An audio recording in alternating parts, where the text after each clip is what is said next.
राधे राधे। जय श्री कृष्ण। आप सभी का स्वागत है इस पवित्र कथा में, जहां हम सुनेंगे वैशाख मास महत्व के अध्याय 16 की दिव्य और कल्याणकारी कथा। कहा जाता है कि वैशाख मास भगवान विष्णु का अत्यंत प्रिय होता है और इस मास में की गई छोटी सी पूजा या दान कथा श्रवण भी कई गुना फल प्रदान करते हैं। आज की यह कथा केवल एक कहानी नहीं, बल्कि यह हमें सिखाती है भक्ति, धर्म और जीवन के सच्चे मार्ग की ओर चलना। तो आइए मन को शांत करें, भगवान विष्णु का स्मरण करें। ओम नमो भगवते वासुदेवाय। और शुरू करते हैं यह पावन कथा। वैशाख मास महत्व अध्याय 16। श्रुतदेव जी कहने लगे, भगवान के दर्शन आनंद में मग्न हृदय वाले उस राजा ने तत्काल शीश झुकाए प्रणाम किया और बहुत देर तक अनुकूल नेत्र से विश्वतम देव जगदीश का दर्शन करता रहा। फिर चरण धोकर जल सिर पर धारण किया और बहु मूल्यवान आभूषण चंदन आदि से पूजन करने लगा। धूप, दीप, फल, माला, नैवेद्य और आत्मसमर्पण आदि से विष्णु भगवान को प्रसन्न कर बोला, हे निर्गुण विश्वमूर्ति, आपके चरणारविंद धन्य है। ये चरण शरणागतों के पाप दूर करने वाले हैं, परंतु तुम्हारे चरणारविंद को भूल तृषा के से व्याकुल अनेक योनियों में भ्रमण करता है। ना मैंने दान किया, ना साधु सेवा की, ना तुम्हारी कथा सुनी। उस अपराध से शत्रु ने मुझे पराजित कर दिया, मेरा वैभव नष्ट हो गया, तो मैं वन में गया। मेरे अपने गुरुओं के स्मरण करते ही गुरु ने आकर मेरी दान दशा पर दया कर दुख से छुड़ाने का उपाय बताया। उनके बताए हुए वैशाख के धर्म कार्य जो शुभ फल देने वाले हैं, मैं करने लगा, जिनके प्रभाव से मुझे संपूर्ण वैभव मिला और मैं अत्यंत प्रसन्न हूँ। हे परमात्मा ने संत पर अनुग्रह करने वाले, तुमको नमस्कार। हे जगनिवास, हे देवेश, आप प्रसन्न हो जाइए, जिससे आपके चरण कमलों में मेरी स्मृति हो।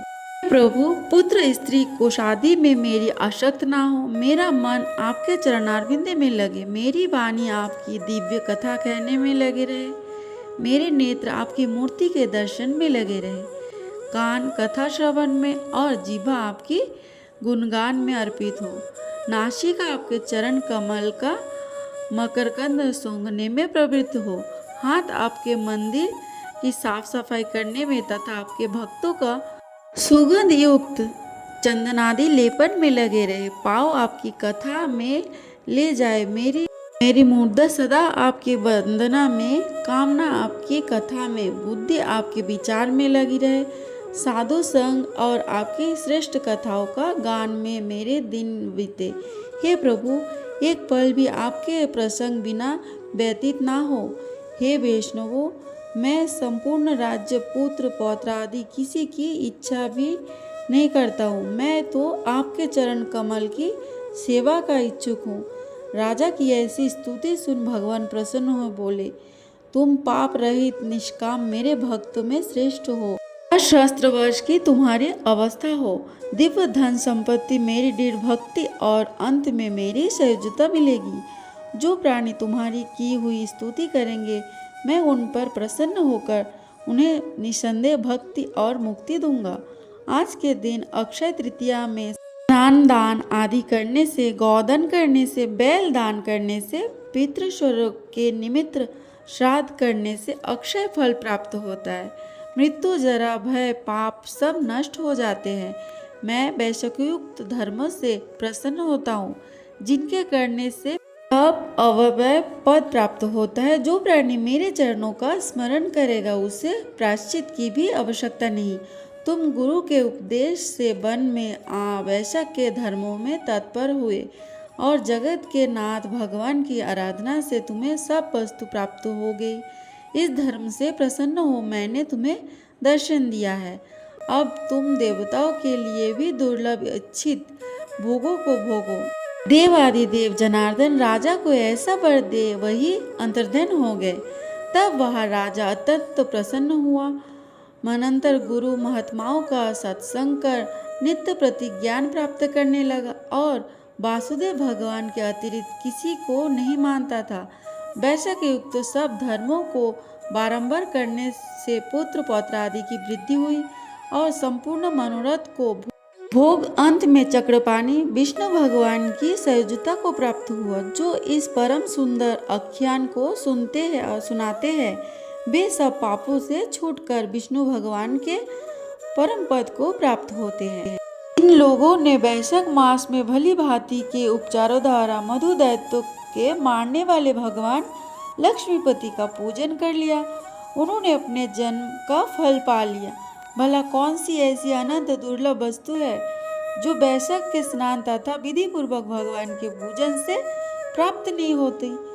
जिन्होंने दान होम जप तीर्थ में प्राण त्याग कर तथा संपूर्ण पापों का नाश करने वाले भगवान श्री नारायण का ध्यान नहीं किया, उन मनुष्यों का जन्म इस संसार में व्यर्थ ही समझना चाहिए। जो धन के रहते हुए भी कंजूसी करता है, दान आदि बिना किए ही मर जाता है, उनका धन व्यर्थ है।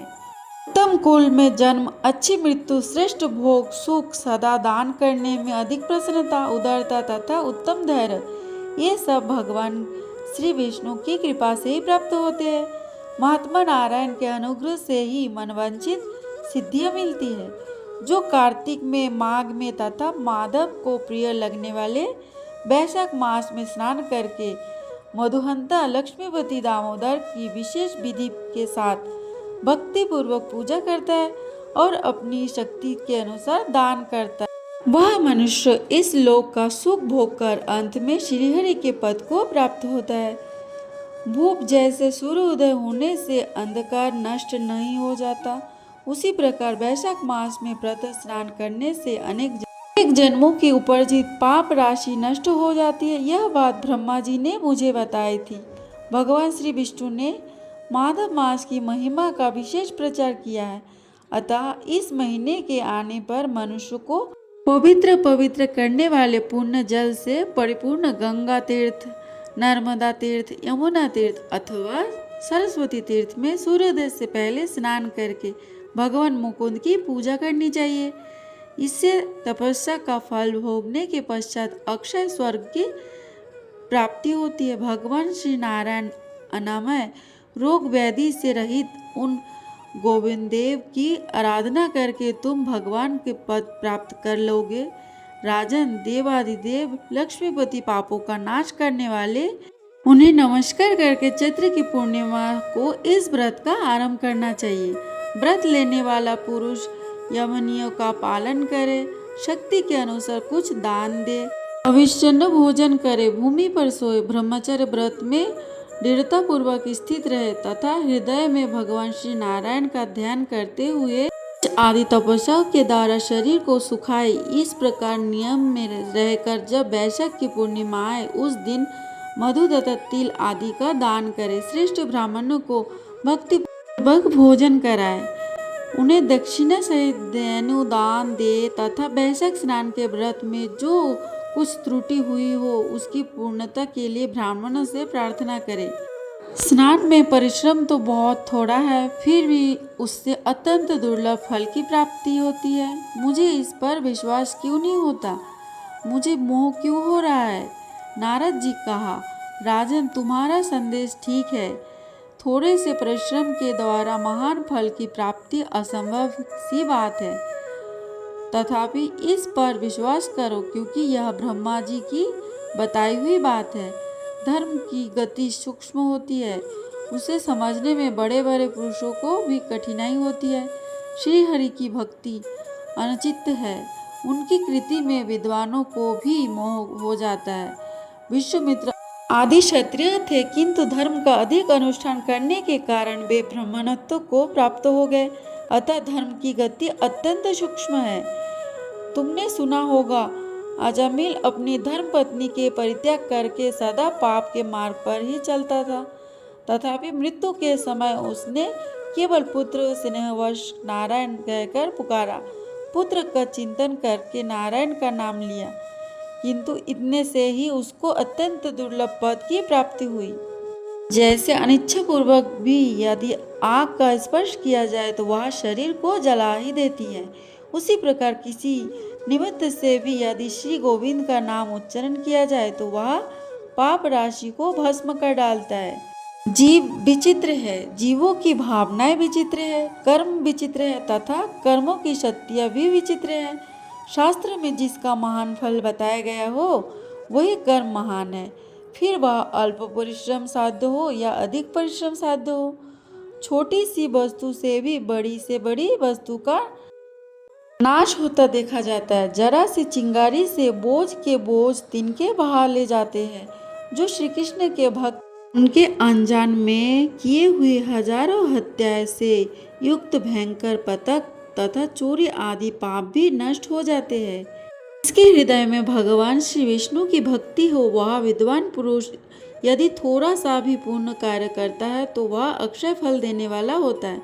अतः माधवस में माधव की भक्ति पूर्वक आराधना करके मनुष्य अपनी मनवांछित कामनाओं को प्राप्त कर लेता है। इस विषय में संदेह नहीं करना चाहिए। शास्त्र लोग विधि से किए जाने वाला छोटे से छोटे कर्म क्यों न हो, उसके द्वारा बड़े से बड़े पाप का भी क्षय हो जाता है तथा उत्तम कर्म की वृद्धि होने लगती है। भाव तथा भक्ति दोनों की अधिकता से फेल में अधिकता होती है। धर्म की गति सूक्ष्म है, वह कई प्रकार से जानी जाती है। महाराज, जो भाव से हीन है, जिसके हृदय में उत्तम भाव एवं भगवान की भक्ति नहीं, वह अच्छे देश तथा काल में जाकर जीवन भर पवित्र गंगा जल से नहाता और दान देता रहे तो भी कभी भी शुद्ध नहीं हो सकता। ऐसा मेरा विचार है। अतः अपने हृदय कमल में शुद्ध भाव की स्थापना करके वैशाख मास में प्रातः स्नान करने वाला जो विशुद्ध चित्त पुरुष भक्ति पूर्वक भगवान लक्ष्मीपति की पूजा करता है, उसके पुण्य का वर्णन करने की शक्ति मुझ में भी नहीं है। अतः भोपाल, तुम वैशाख मास के फल के विषय में विश्वास करो। छोटा सा शुभ कर्म भी सैकड़ों पापों का नाश करने वाला होता है। जैसे हरिनाम के भय से राशि राशि पाप नष्ट हो जाते हैं, उसी प्रकार सूर्य के मेष स्थिति राशि पर होने के समय प्रातः स्नान करने से तथा तीर्थ में भगवान की स्तुति करने से भी समाप्त पापों का नाश हो जाता है। जिस प्रकार गरुड़ के तेज से सांप भाग जाते हैं, उसी प्रकार प्रातः काल वैशाख स्नान करने से पाप पलायन कर जाते हैं। यह निश्चित बात है। जो मनुष्य मेष राशि के सूर्य में गंगा या नर्मदा के जल में नहाकर 1, 2 या 3 समय भक्ति भाव के साथ पाप प्रशमन नामक स्रोत का पाठ करता है, वह सब पापों से मुक्त होकर परम पद को प्राप्त होता है। अमरीश, इस प्रकार मैंने थोड़े में यह वैशाख स्नान का सारा महत्व सुना दिया है।